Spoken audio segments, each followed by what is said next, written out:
World's 14-6. Let's see if Central here in a 4th and 18 situation as the start quarter number 4 continues to be aggressive, where they're going to sit back and maybe change up. I got to believe they're going to continue being aggressive. I thought Reedy might punt on 4th and 18. Black is back. He's going deep. He's got a man down there. And did he make the catch? I think he did. Wemlinger did for the first down inside the 10. He had double coverage, and the youngster has made a couple of great grabs, and that is a humongous play at the 8-yard line, picking up 30 on 3rd and 18. What do I know? Well, there's been a lot of big plays in this game, folks, and certainly for Reedy right there, that has to be one of the biggest, because it didn't look very good for them, and Wemlinger was able somehow to wiggle his way free right down the middle, and Black was able to put it right on the money. That's a big, big play. Keeps the drive alive for Bishop Reedy. 1st and goal at the 8.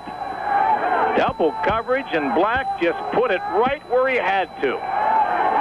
Split backs, wing back left, wide receiver right. Back in the pocket, Black. He's got time. He looks, he drills, incomplete, too high. Look for Stupski. Coverage by the linebacker, Canella. 2nd and goal at the 8. It gets a little bit tougher to throw the ball and find receivers down here because you don't have enough room, and the field is shortened right now. Central, of course, that's to their advantage. They got to try to keep everybody in front of them, read where the ball's going, maybe step in and pick one off, which would really be a big play for Steubenville Catholic right now. 8 of 12 for 141 for Black. He had completed his last 4 before that incomplete. 11:32 to go in quarter number 4. Black rolls right. Black's under pressure. He's sacked. Carmine Montana met his dad upstairs earlier. That's a humongous play all the way back at the 21, a loss of 13. Central has been charging with those defensive linemen and linebackers. Yeah, they've turned it up a notch here as they came out of the locker room in the second half. They've really gotten a lot more aggressive, and they've been beating their people to the inside, putting a lot of pressure. That was a real big sack. That's going to bring up a 3rd and 21 for Bishop Reedy. After the intercept, Reedy started at the Central 29, and they're back at the 21 after getting to the 8 on 1st and goal.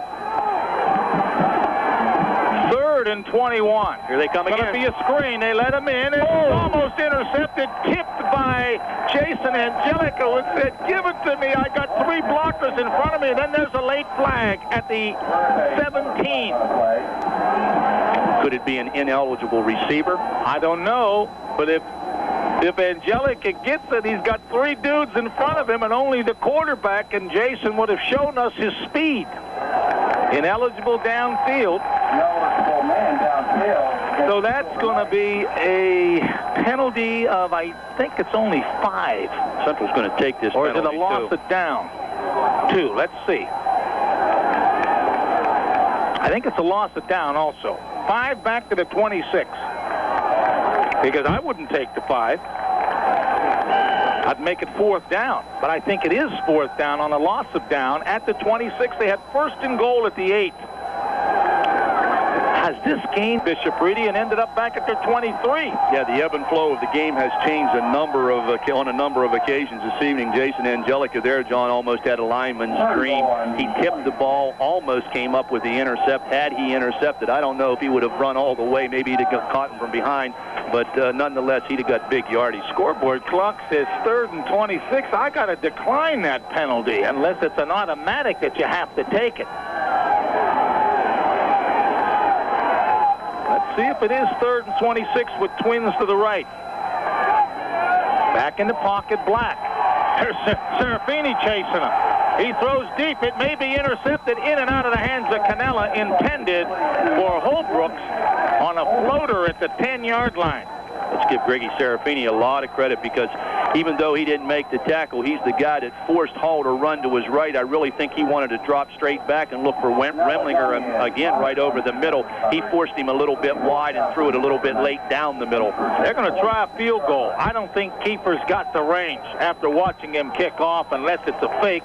It'll be a 43-yarder. I know he was very slow on the extra point. Central, the way they've been getting pursuits, is liable to stuff this one right back. Watch how many steps he takes. Kick is up.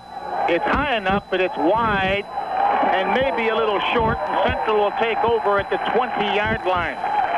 Good defensive stand by the Crusaders. Excellent defensive stand. Of course, they were helped out in there a couple times by some penalties, but nonetheless, the big sack by Carmen Montana really kept their defensive game for both teams. Have to have it if you want to get into the playoffs.